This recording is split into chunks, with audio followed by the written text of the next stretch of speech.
Hello, I'm Nancy Perlman. On this edition of Eco News, we travel to Azerbaijan. This secular Muslim country on the Caspian Sea is proud to preserve its Jewish heritage and that of other faiths. Stay with us as we visit Jewish settlements going back hundreds of years and meet representatives of the current Jewish community.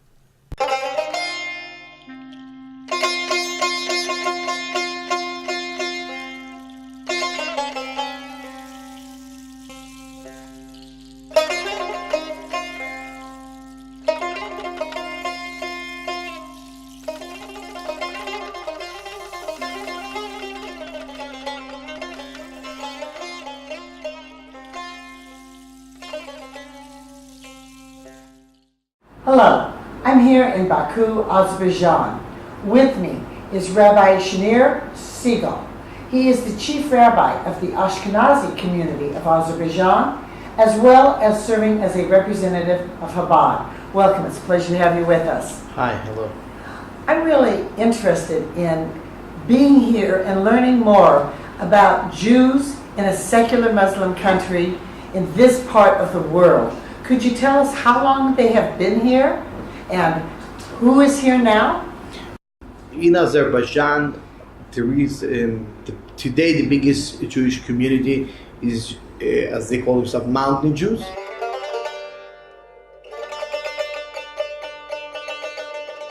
We call them also the Jews, Kafkazi Jews, Jews from the mountains of the Kafkaz. And they are here in Azerbaijan for, I guess, around over 1,500 years.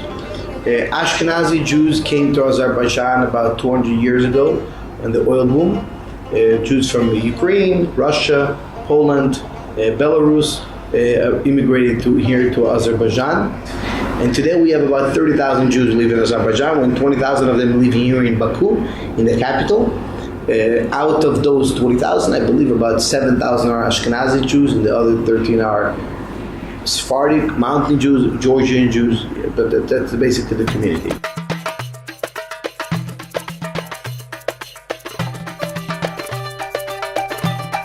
It's called a Muslim secular country, but I would say that the local society is very open-minded, especially to the Jewish community. It's like a very good relationship, even I would say big friendship between the local Jewish community and the Azeri people. Walking down the streets here as a Jew, you feel very secure and very respected, and that's how we live here.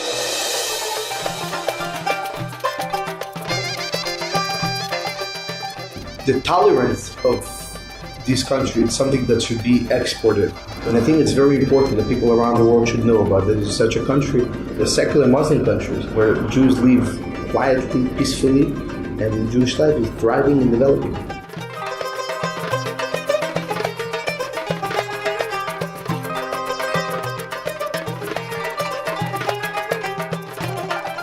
I am here in the office of the chairman of the religious community of the Mountain Jews of Azerbaijan. Well, there are about 15,000 Mountain Jews of Azerbaijan. Some have moved to the capital city of Baku.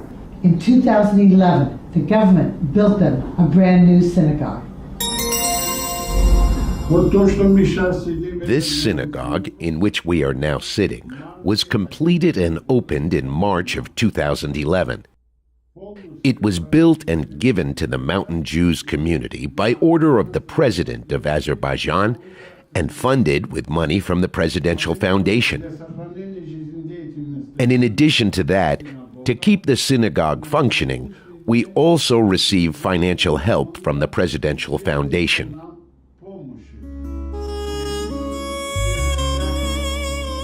This synagogue, and the Jews who come here, are a testament to the fact that we live freely.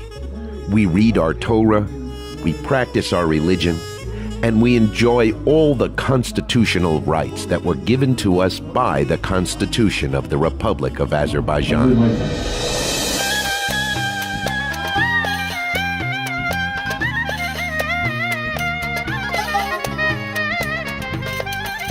Here in the town of Aguz, about 200 miles from the capital city of Baku, is a Jewish population.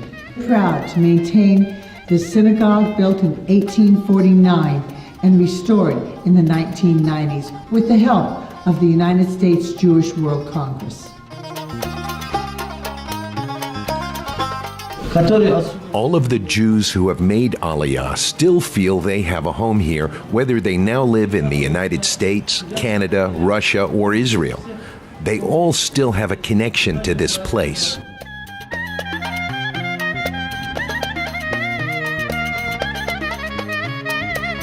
Just Hebrew.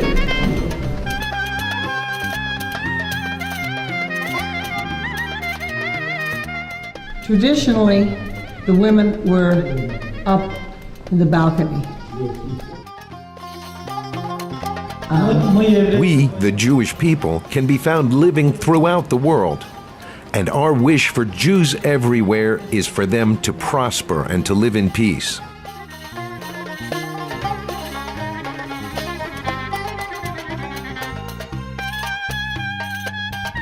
We couldn't believe our good fortune when we were invited to the home of one of the community leaders to meet the families for an afternoon tea featuring delicious local sweets.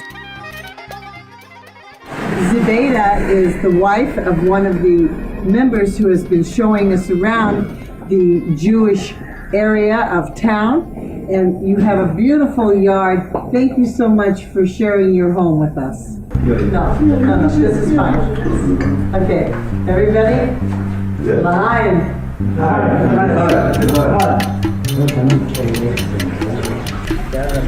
Tell next trip, we plan to stay here. And then when they come to Los Angeles, you stay with me. As we got to know each other better, I felt that I could ask my new friends about what life was like in their Jewish community, living under the government of the former Soviet Union, as opposed to now in the independent Republic of Azerbaijan. We didn't experience serious difficulties during the Soviet era, but the synagogues were closed. We couldn't go to the synagogues until the 60s and 70s when they began to reopen. This synagogue, for example, was used in those days for storage. But everyone experienced difficulties in those days, Jews, Christians, and Muslims, because the Soviet Union didn't encourage religion.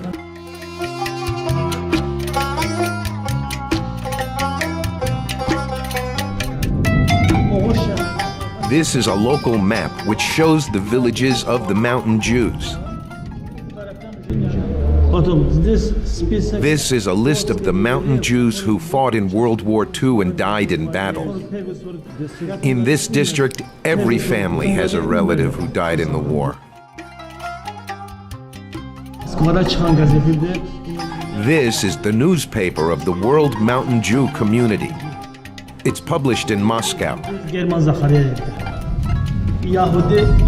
In it, you can read about the cuisine, the customs, traditions, and language of the mountain Jews. All of the traditions, all of the customs are important to us. Even when atheism was the dominant religion in the Soviet Union, we were still keeping our traditions alive.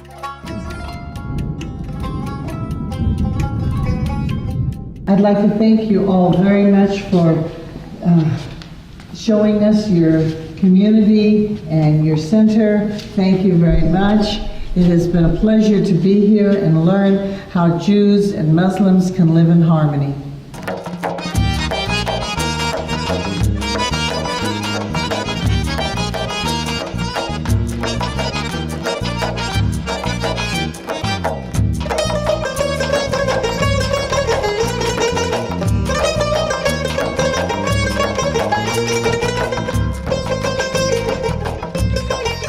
This is the famous Red Town in the Guba region of Azerbaijan.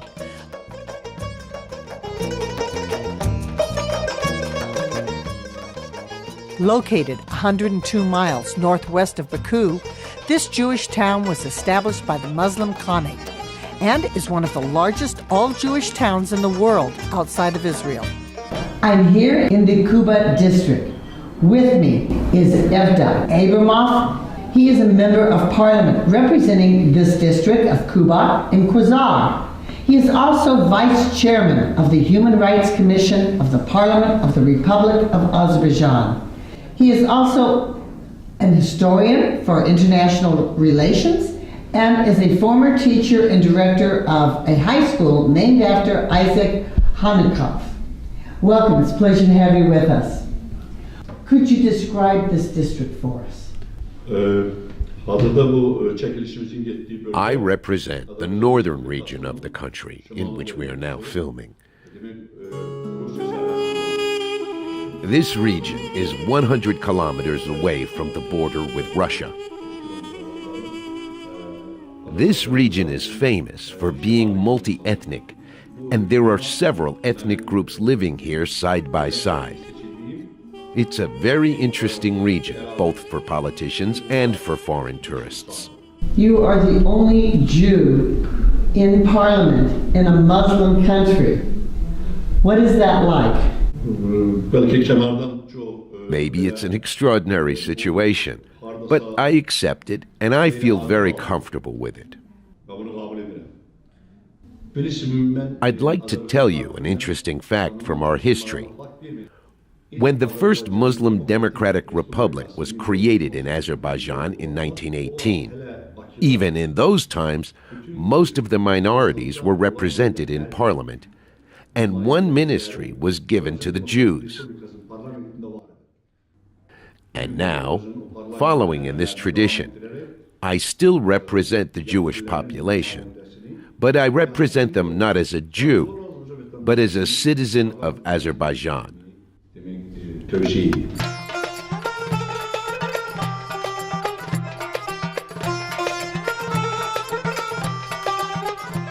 Shalom. Shalom. My name is Eliezer, and I am the rabbi for the community of the Red Town. I've been working in this position for 10 years.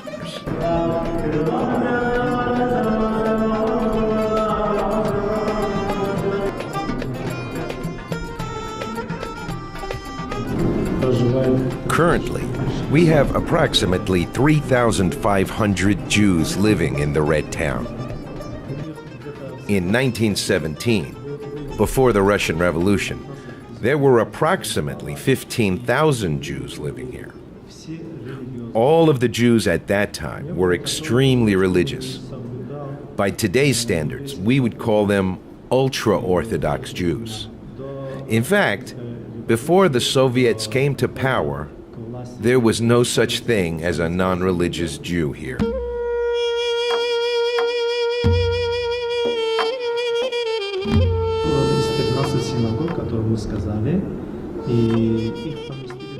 This curtain behind me, which is called in Hebrew a parochet, and behind that curtain are the arks where we keep our sacred Torahs. We currently have 11 Torahs on site in this synagogue, but in total, the community owns 15. These sacred Torahs that I'm showing you are between 60 and 70 years old. The Hebrew inscription up above says that the world will be built with kindness.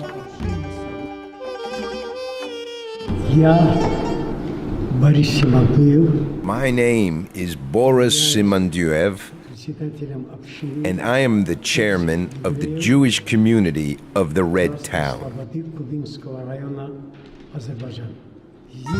In this community, each and every person, from the eldest to the youngest, knows their place in the community.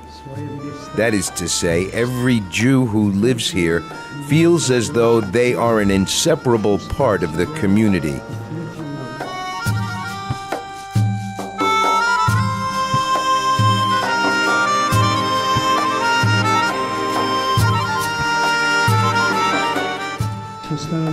The state has created a great deal of economic opportunity for the local Jews to live and to prosper in this country.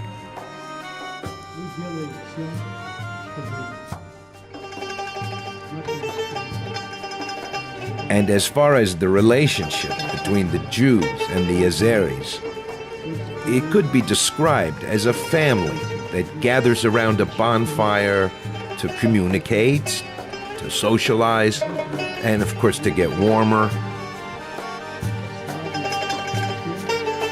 We're living in Azerbaijan for one reason: to contribute to the development and prosperity of this country.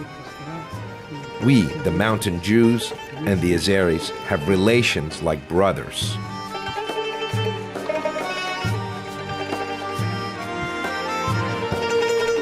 As we walk the streets of this old town, we see modern, new buildings as well as ancient buildings. It's a vibrant community.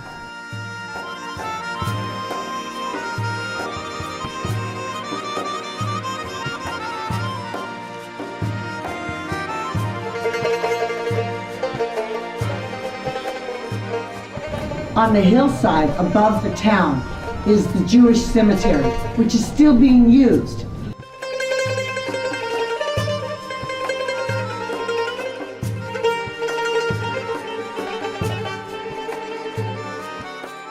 Here is the tomb of a revered rabbi who in the 1740s protected this Jewish community from a foreign threat.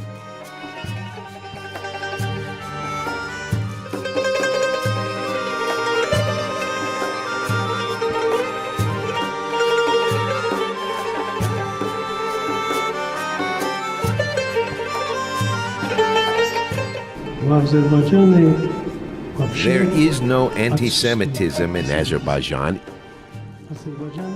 And Azerbaijan is one of the few developed countries that can be proud of its culture of tolerance and the respect accorded to the minorities living here.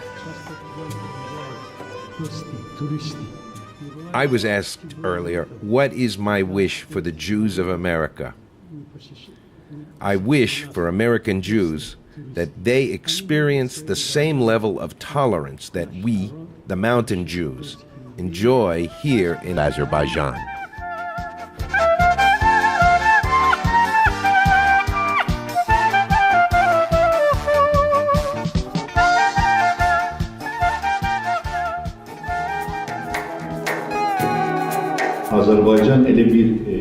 Due to the fact that Azerbaijan is situated between Europe and Asia, Azerbaijan was always an important strategic point for all of the surrounding empires and states. So we, the Jews, in order to protect our national identity, our religion, our customs, ourselves, and our Torah, we had to live under certain rulers. The last threat to the Jews of this region was made by the Iranian Shah, Nadir Shah. That's why the rulers of Kuba, the Khan of Kuba, Hussein Ali Khan, and his son, Fatah Ali Khan, in order to protect the Jewish population, he designated the land which was situated right next to his own palace for them to live. And he ordered that, in case of any threat, if the Jews would light some signal fires, he would send help. That's why the main road in this town is named after Fatah Ali Khan. And we also plan to erect a monument for him. Obviously now you have the same freedoms as all the other citizens of this country. But do you feel Jewish first or Azerbaijani first? I'm proud to be a citizen of Azerbaijan, and I'm grateful to my ancestors for choosing to live in this country, as opposed to Iran, Iraq, Afghanistan, and other countries of this region. And I'm proud to be a citizen of a Muslim country, a country that has Islamic values, to live in such a country that protects the Jews, that protects their Jewishness, their religion, that protects the Torah, that protects and builds synagogues, and provides the Jews with all kinds of freedom.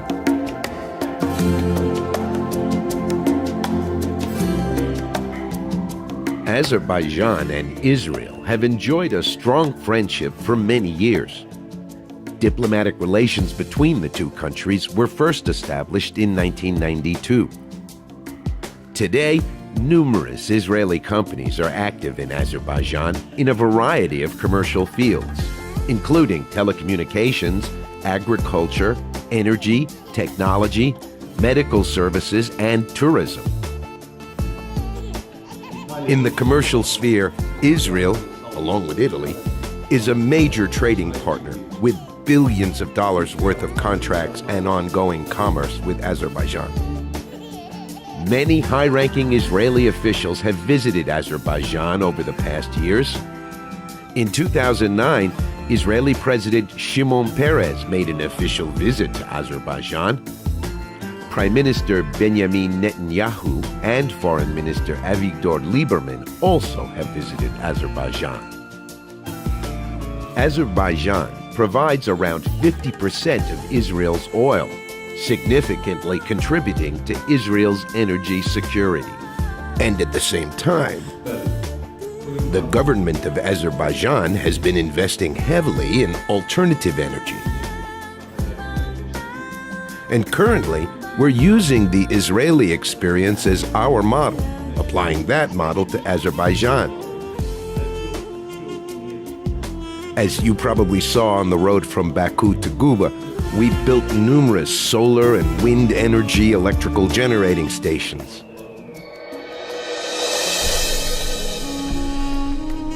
I'm now at the Jewish School of Baku, also known as Habab or Avnir. Shalom, shalom. The students are greeting us and showing us one of their Hebrew lessons.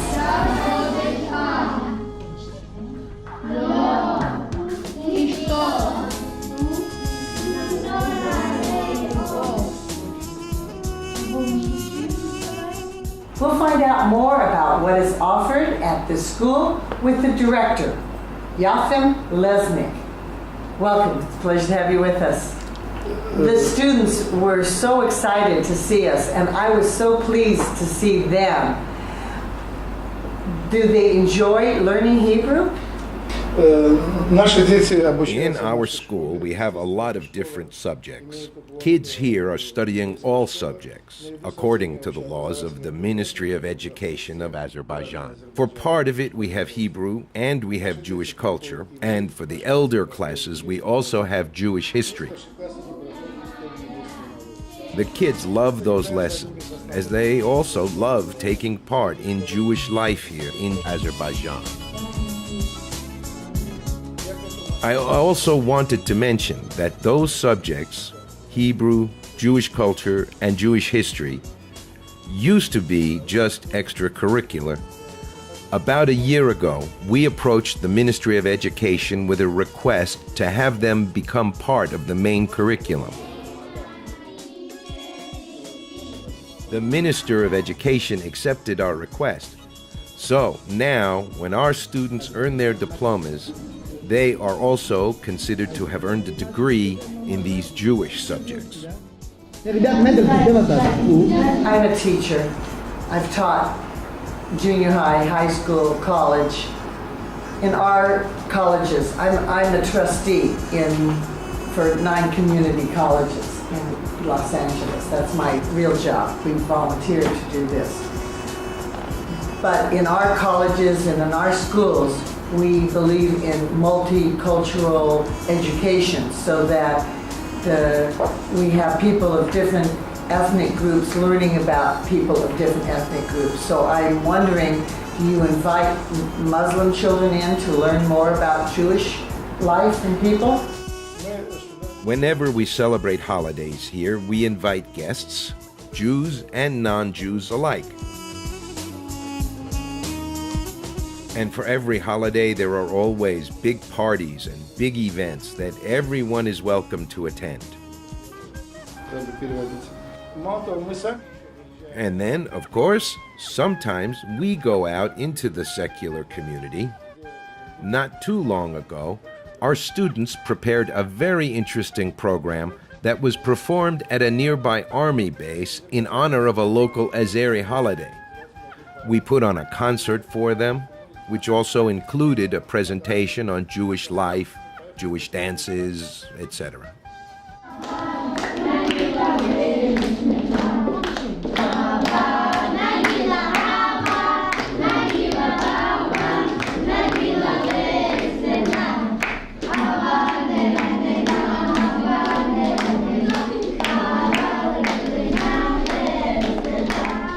It has been a pleasure to see the historic and modern Jewish life in this Euro-Asian country on the Caspian Sea. I encourage travelers of all faiths to visit and see how people can live in harmony. On behalf of our nonprofit organization, Educational Communications and Eco News, I'm Nancy Perlman, wishing you a natural, unspoiled environment.